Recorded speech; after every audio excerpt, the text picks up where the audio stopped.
On roll. Third point. Action cap.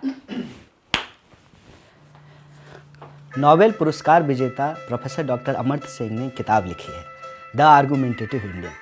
इस किताब में उन्होंने कहा है कि भारत के लोगों को बहस करना बहुत पसंद है और ये बात भारत की सरकार भी समझती है। इसीलिए भारत में हर दिन कोई ना कोई एक नया बहस खड़ा हो जाता है। लेकिन दिक्कत इस बात की है कि बहस सही मुद्दे पे हो रहा है या नहीं, इस बात की चिंता किए बिना हर कोई उस बहस में लगा रहता है। अभी एक नया बहस देश में खड़ा हुआ है कि एनआरसी होना चाहिए कि नहीं होना चाहिए, एनपीआर होना चाहिए कि नहीं होना चाहिए, एनपीआर और एनआरसी क्या है और सीएए क्यों लाया गया है। मेरा सवाल ये है कि कैब बना का आखिर देश को मिला क्या।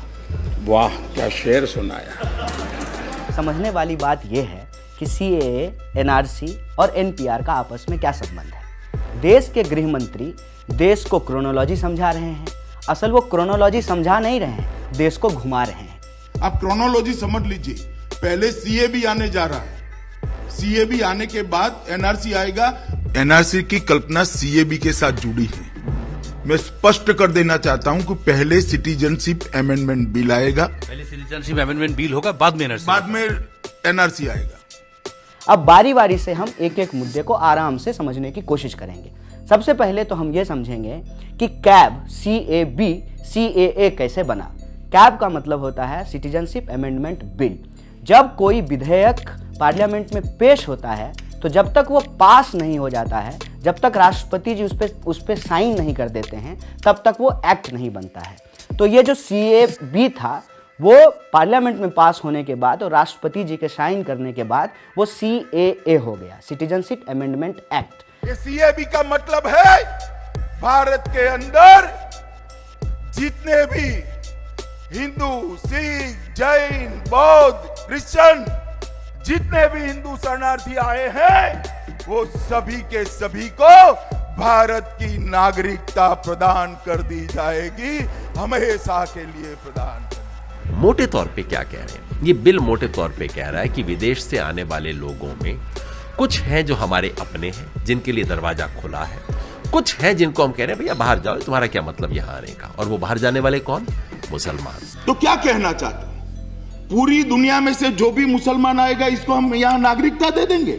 मैं फिर से स्पष्ट कर दूं, हिंदू, सिख, बौद्ध, जैन और क्रिश्चियन जितने भी शरणार्थी आए हो वो किसी भी स्थिति में है, इसको भारत की नागरिकता मिलेगी। अब CAA एक गैर जरूरी मुद्दा कैसे है?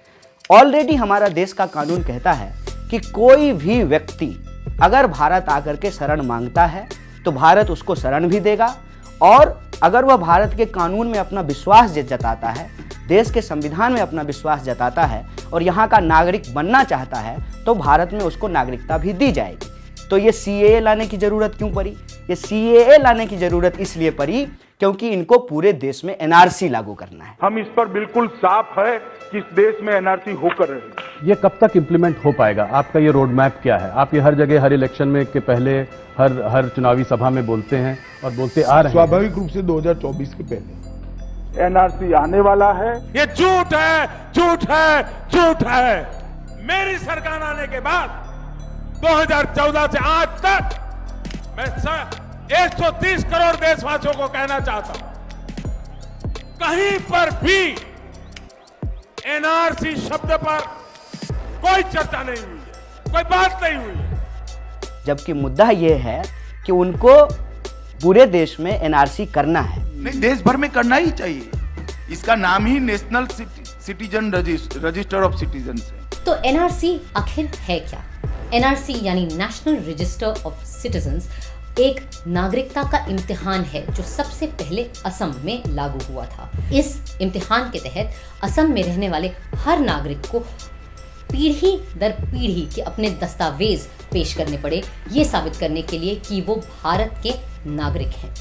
लेकिन आसाम में जब एनआरसी हुई तो उस एनआरसी का रिजल्ट ऐसा था जिसकी वजह से इनको CAA लाना पड़ा। हुआ क्या आसाम में? हुआ ये कि सुप्रीम कोर्ट ने आदेश दिया कि एनआरसी की लिस्ट जारी की जाए। जब एनआरसी का फाइनल लिस्ट जारी हुआ तो उसमें से 19 लाख लोग एनआरसी से बाहर हुए। बीजेपी का यह अनुमान था कि उस 19 लाख में से 15 लाख 16 लाख मुसलमान होंगे। 1,90,00,000 पहले निकले घुसपैठिए, फिर वो 42 लाख हुआ, अंतिम आंकड़ा आया 19 लाख का। उन 19 लाख में से 13 लाख यानी कि 68% निकले हिंदू। अब उन हिंदुओं के लिए प्रोटेक्शन आप दे रहे हैं इस सिटीजनशिप अमेंडमेंट बिल के जरिए। तो जो फाइनल एनआरसी की लिस्ट जारी हुई, उस 19 लाख में से लगभग 15 लाख गैर मुस्लिम लोगों का नाम आया। फिर इनके ऊपर दबाव बना कि वोट बैंक को कैसे संभाला जाए। जिस वोट बैंक के बारे में, अपीजमेंट के बारे में ये बार बार बोलते रहते हैं, उसी वोट बैंक और अपीजमेंट के ट्रैप में ये खुद फंस गए।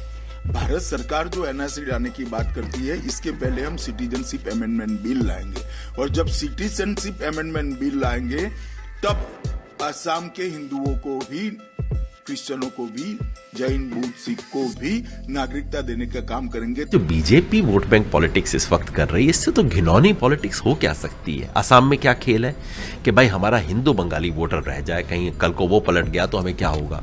बंगाल में क्या पॉलिटिक्स है कि 2021 का चुनाव ये किन प्रकार ने जीतना है, और जीतने का एक ही तरीका है कि सारे बंगाल में हिंदू मुसलमान हो जाए तो अपना काम चल जाएगा।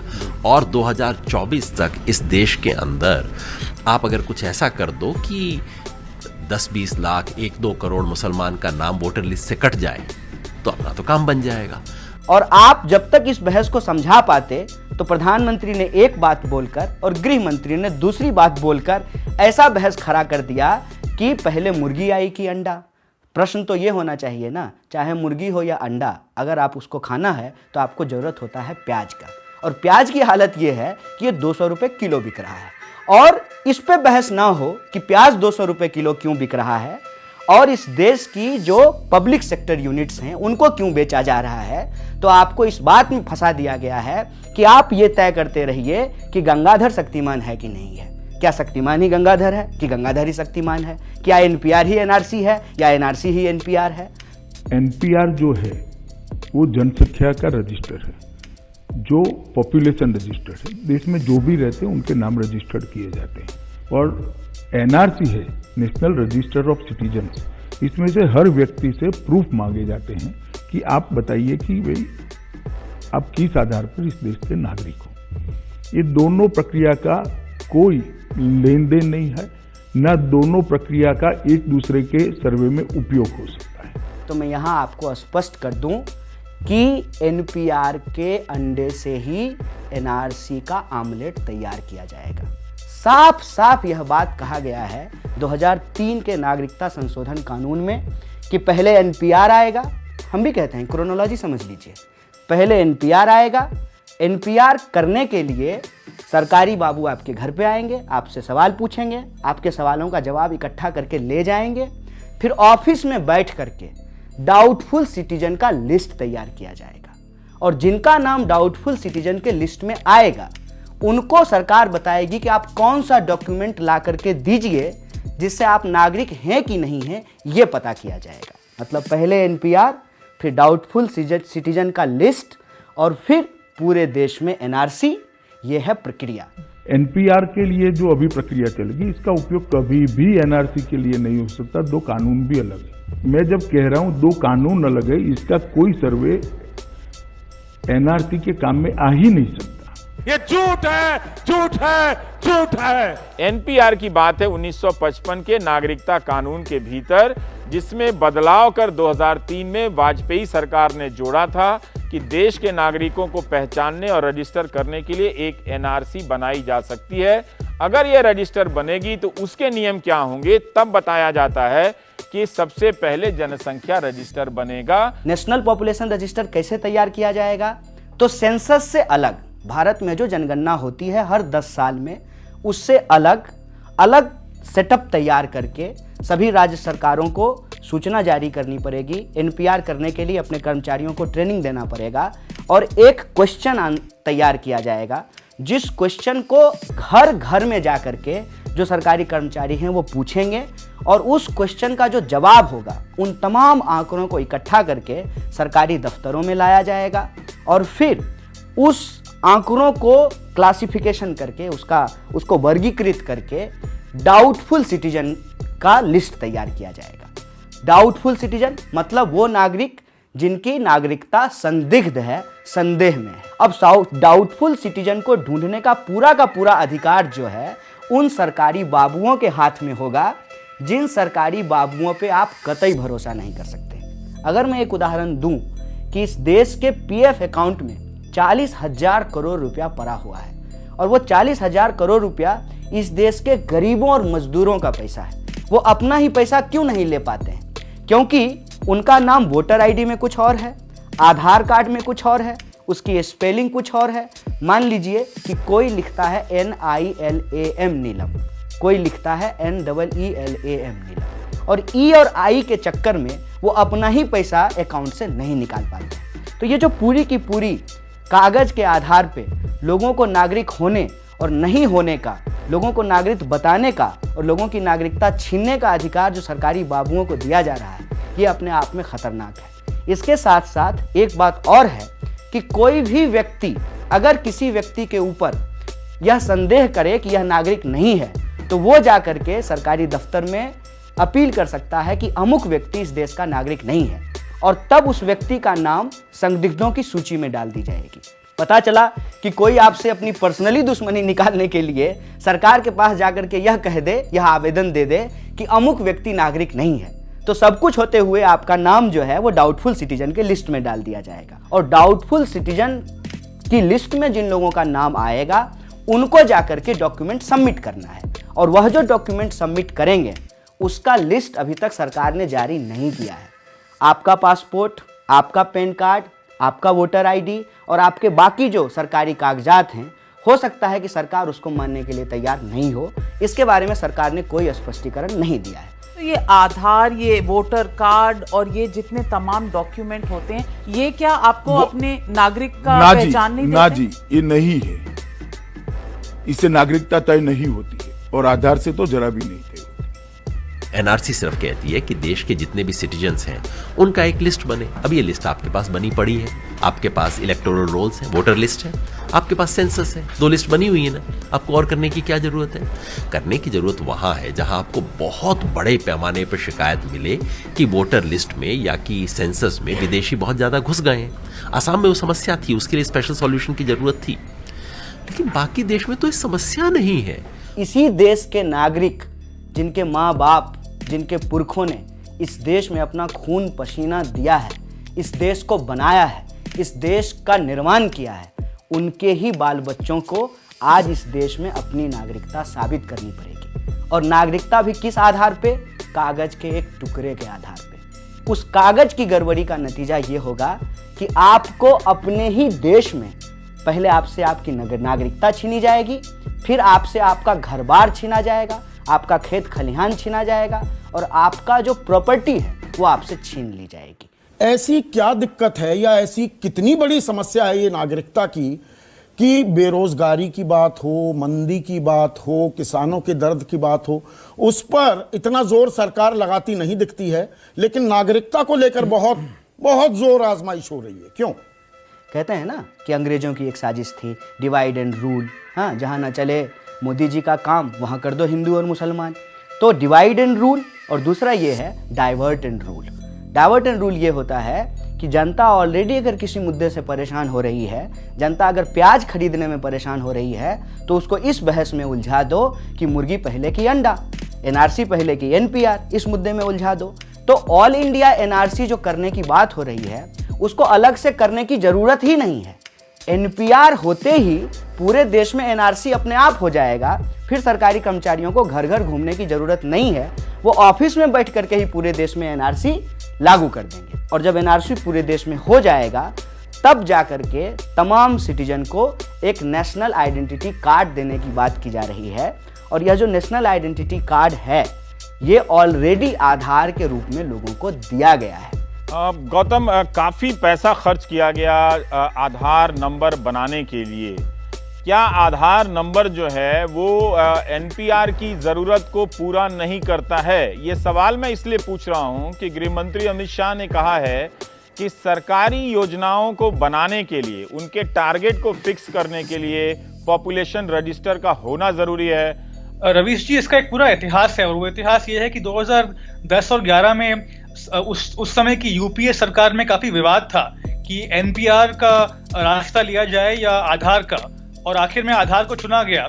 और आप बिल्कुल सही कह रहे हैं कि पिछले 6-7 साल से पहले यूपीए सरकार और फिर भाजपा सरकार बार बार कहती आ रही है कि सरकारी योजनाओं को जनता तक पहुंचाने के लिए आधार एक फूल प्रूफ तरीका है। सुप्रीम कोर्ट में भाजपा सरकार के वकीलों ने यह कहा कि ये एक फूल प्रूफ तरीका है, क्योंकि फिर फेक करना संभव ही नहीं है बायोमेट्रिक्स के साथ।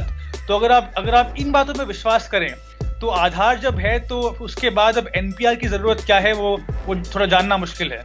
सिर्फ आसाम में 1600 करोड़ रुपया खर्च किया गया है एनआरसी को तैयार करने में।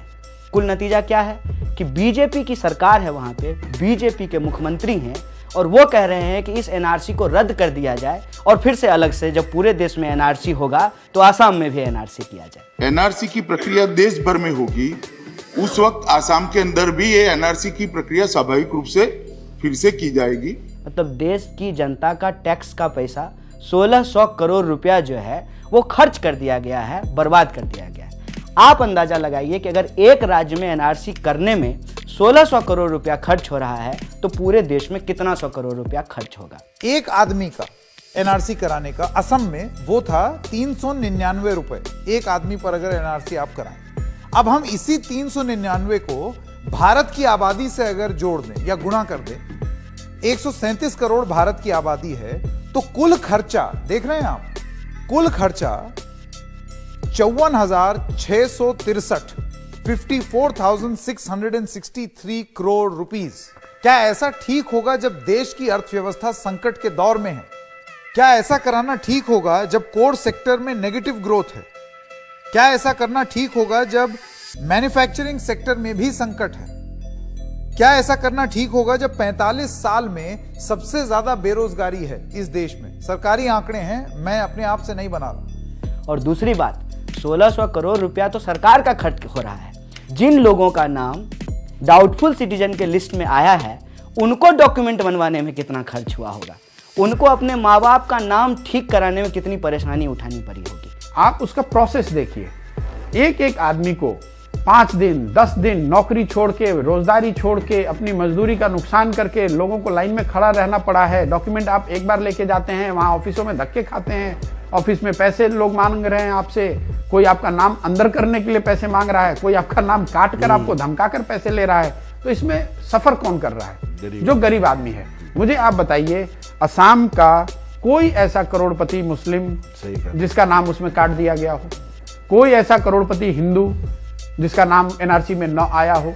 अगर एनआरसी जैसे एक्सरसाइज हम लोग देश में करेंगे, उससे गरीब तबके के लोगों को बहुत भारी तकलीफ हो सकती है। तो ये पूरा का पूरा मामला जो है बिल्कुल स्पष्ट हो चुका है कि इसमें सिर्फ और सिर्फ किसी एक जाति या धर्म के लोग परेशान नहीं होंगे, बल्कि इस देश के जो गरीब लोग हैं, जो नोटबंदी के वक्त भी लाइन में लग करके परेशान हुए थे, क्योंकि आपने नहीं देखा होगा किसी भी अमीर को एटीएम के लाइन में लगे हुए, उनको कोई परेशानी नहीं हुई थी। इस देश के आम गरीबों को परेशानी हुई थी। एक बार फिर से अपना कागज बनाने के लिए, अपना कागज दिखाने के लिए, इसी देश में अपनी नागरिकता साबित करने के लिए उनको लाइनों में खड़ा किया जाएगा। गुवाहाटी से 80 किलोमीटर दूर दलिम्बाड़ी में 71 साल की सर्वबाला मलिक और उनके बेटे परितोष असम के संदिग्ध वोटरों की सूची में हैं। उन्हें बांग्लादेशी माना जा रहा है। इससे पहले 1983 में असम आंदोलन के चरम पर हुई नस्ली हिंसा में सर्वबाला के शौहर की मौत हो चुकी है। उनकी झोपड़ी जला दी गई थी।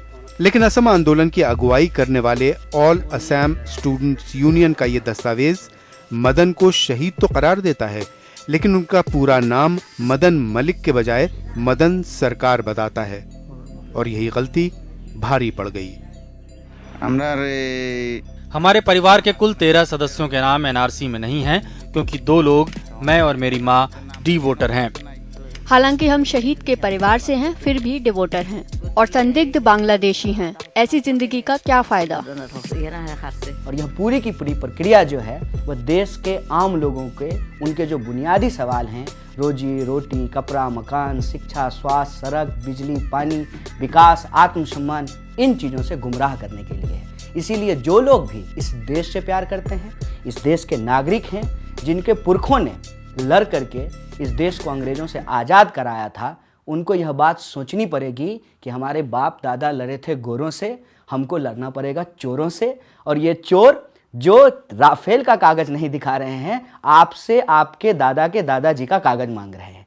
यह पूरी की पूरी प्रक्रिया एक गैर वाजिब प्रक्रिया है, इसका विरोध होना चाहिए। और जो लोग इसका विरोध कर रहे हैं वो तो कर ही रहे हैं, जो लोग नहीं कर रहे हैं उनको भी हिंदू मुसलमान के बहस से बाहर निकल करके हिंदुस्तान के लिए, संविधान के लिए वो भी परेशान हो सकते हैं। डॉक्यूमेंट के चलते उनको भी परेशान किया जा सकता है। अपने हक के लिए और न्याय के लिए ये लड़ाई में शामिल होना चाहिए और इस देश विरोधी कानून का विरोध करना चाहिए। पता है ना आप सबको? नहीं पता है? कहां पता है? इस वीडियो के सामने आने के बाद सवाल तो बनता ही है कि कैब बना का आखिर देश को मिला क्या? वाह मोदी जी, वाह वाह वाह। आपसे खतरनाक इस देश के लिए कोई हो नहीं सकता। Big thank you for being here. बहुत बहुत धन्यवाद।